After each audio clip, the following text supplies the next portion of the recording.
Hello दोस्तों, आज हम लोग प्रॉफिट एंड लॉस के उस प्रश्न पे डिस्कस करने वाले हैं जिसका क्वाड्रेटिक इक्वेशन के द्वारा आप सोल्व करते हैं और पेपर में आप हमेशा फंस जाते होंगे।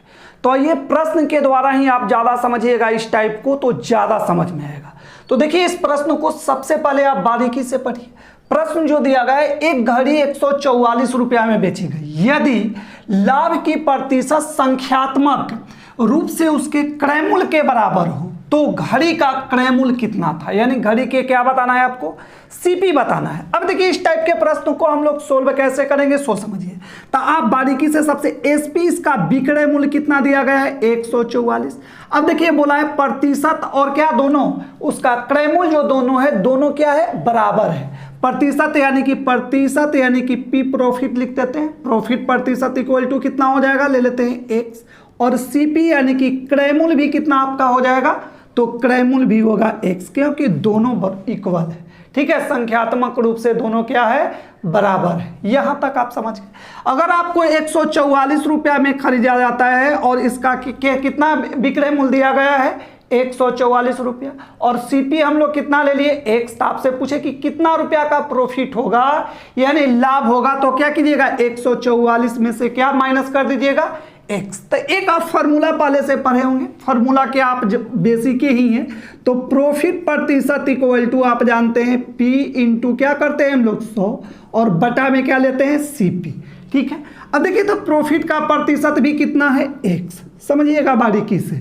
ठीक है, और प्रॉफिट का प्रतिशत तो कितना का प्रॉफिट हुआ, कितना रुपया का, उसको अगर निकालना होगा प्रॉफिट की, कितना प्रॉफिट हुआ है आपको यानी कि लाभ हुआ है, तो 144 में से कितना माइनस कीजिएगा एक्स। पेपर में इतना करना नहीं है, हम आपको बता रहे हैं समझने के लिए, ताकि आपका कॉन्सेप्ट भी हो जाए। तो 144 माइनस कितना कर लीजिएगा एक्स इंटू कितना हो जाएगा 100 और बटा में क्या है आपका सीपी है एक्स। अब इससे इसको में इंटू कीजिए, तो जब इंटू कीजिएगा तो कितना चलाएगा आपका एक्स स्क्वायर। इसमें अगर करते हैं इंटू तो 144 पे डबल जीरो, एक्स में अगर 100 से इंटू कीजिएगा तो कितना हो जाएगा 100x। अगर इस तरफ अब लेके चलाते हैं हम लोग तो एक्स स्क्वायर, इधर माइनस है तो इधर प्लस हो जाएगा, कितना लिखिएगा 100x। अब इस तरफ लेके चलाइए तो 144 पे क्या हो जाएगा double zero equal to zero, है ना। अब देखिए इसका क्या करना होगा, फैक्टर करना पड़ेगा।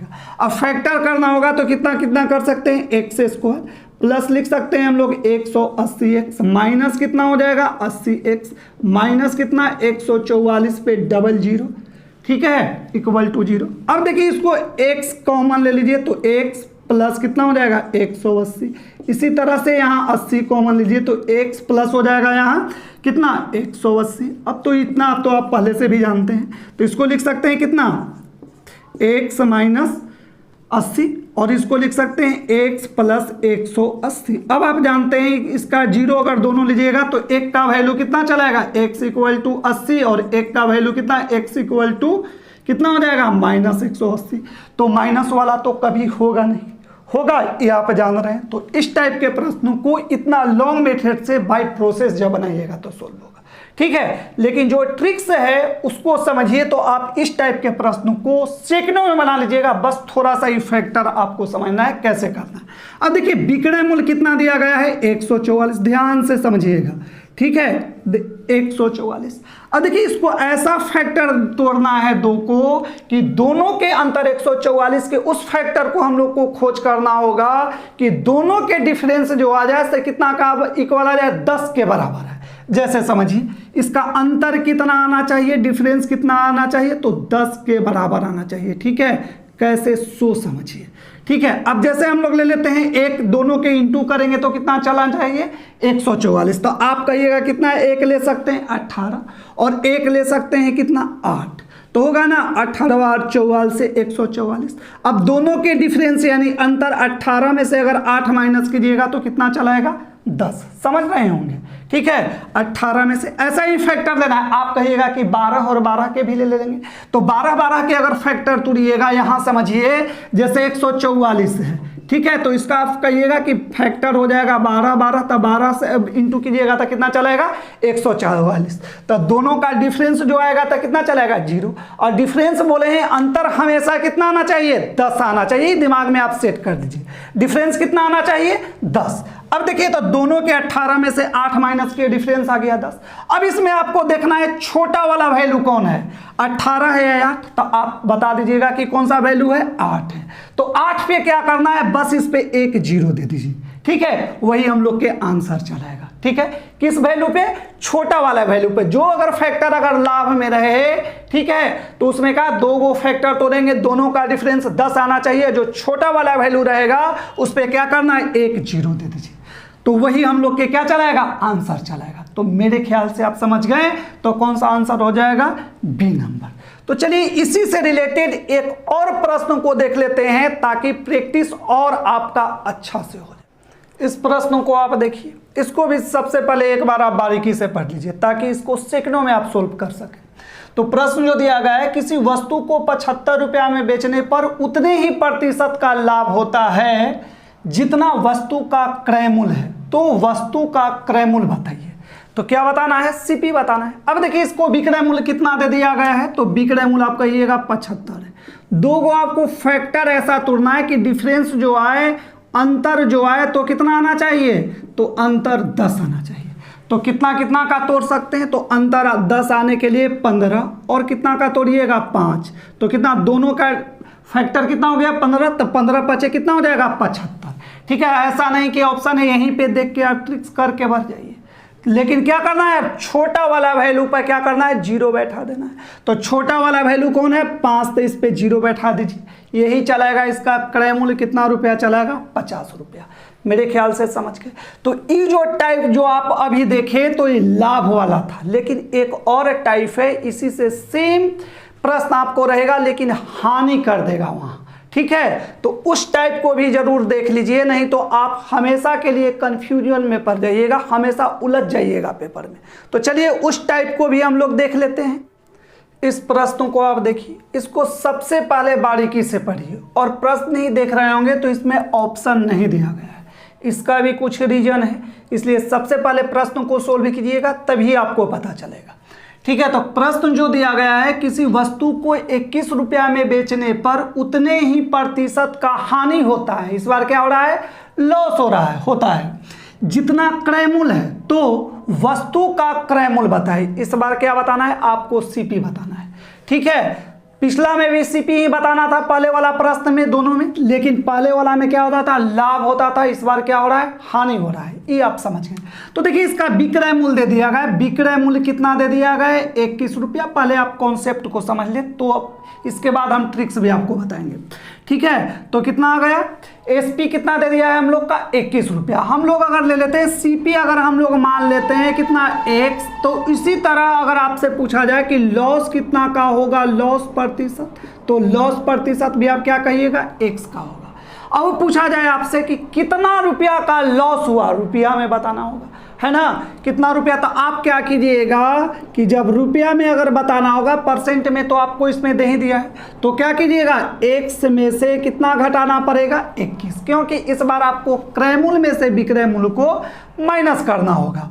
अब इसके बाद आप जानते हैं हानि प्रतिशत इक्वल टू, यानी कि लॉस परसेंट इक्वल टू क्या हो जाता है, लॉस इंटू क्या करते हैं हम लोग, हानि गुने क्या 100, और बटा में जब भी रहता है तो हम लोग का सीपी यानी क्रय मूल्य। अब देखिए तो हानि प्रतिशत कितना है, x प्रतिशत है, तो यहाँ इसको कितना लिखेंगे, x ही, क्योंकि परसेंट दोनों तरफ रहता है, कैंसिल आउट हो जाता है, ये आप जानते हैं। ठीक है, तो x। अब देखिए तो लॉस कितना का है, कितना रुपया का हुआ, तो x माइनस कितना है, 21, तो x माइनस करेंगे 21 इंटू कितना करेंगे, 100, बारीकी से समझिएगा। ठीक है, और बटा में क्या है आपका सीपी, तो सीपी क्या है, x। इसी तरह से इसमें भी आप इंटू कीजिए, तो कितना चलाएगा आपका x स्क्वायर, ये कितना हो जाएगा आपका 100x, ये कितना हो जाएगा 2100 होगा ना। अब इस तरफ लेके चलाते हैं, तो x स्क्वायर माइनस कितना हो गया 100x, इस तरफ अगर लाएंगे तो ये कितना हो जाएगा, प्लस में होगा 2100 इक्वल टू 0। अब इसका क्या कीजिएगा, फैक्टर तोड़िए, तो x स्क्वायर, इसको कितना आप लिख सकते हैं, तो कहिएगा 70x, इसको भी माइनस कितना लिख सकते हैं 30x, तब ना दोनों के जोड़ेंगे, इंटू करेंगे 2100 चलाएगा, प्लस क्या हो गया आपका 2100 इक्वल टू क्या होगा आपका 0। ठीक है, अब देखिए तो x कॉमन ले लीजिए, तो x कॉमन लीजिएगा तो x माइनस क्या हो जाएगा, यहाँ लिख सकते हैं इतना। इसी तरह से अगर 30 कॉमन ले लीजिए तो यहाँ भी कितना हो जाएगा आपका 70। ठीक है, x माइनस 70 इक्वल टू 0। अब x माइनस कितना हो गया 30 और x माइनस कितना हो गया 70 इक्वल टू 0। तो जब x के अगर वैल्यू अगर आप निकालिएगा तो x इक्वल टू क्या चलाएगा 30 और 70 दोनों, यानी आंसर जो हम लोग के आएगा 30 भी हो सकता है या 70 भी हो सकता है। तो आपको ऑप्शन के ऊपर देखना है, ठीक है। इसको या के भी केस में देता है या अथवा कर देता है, लिख देगा 30, ठीक है, अथवा क्या लिखेगा 70, ठीक है, या दे देगा 30 या क्या लिख देगा 70, या कोई दोनों में से एक भी दे सकता है ऑप्शन में, 30 ही दे दे या क्या दे दे 70 दे दे। इसीलिए इसमें हम ऑप्शन को नहीं लिए थे, ठीक है, ताकि आपको समझ में आ जाए कि दोनों में हो सकता है, इसमें 30 भी आंसर आ सकता है, 70 भी, समझ ही रहे हैं अब देखिए। लेकिन इसको हम लोग कैसे सोल्व करेंगे, ठीक है, बाय ट्रिक्स। तो ट्रिक्स इसके लिए हमेशा याद रखना है, वही याद रखना है जो इसमें, लेकिन उसमें क्या होता था, लाभ में होता था अंतर। इसमें क्या ले लेना है हम लोग को, योग ले लेना है, यानी कि सम ले लेना है या जोड़ कहिए।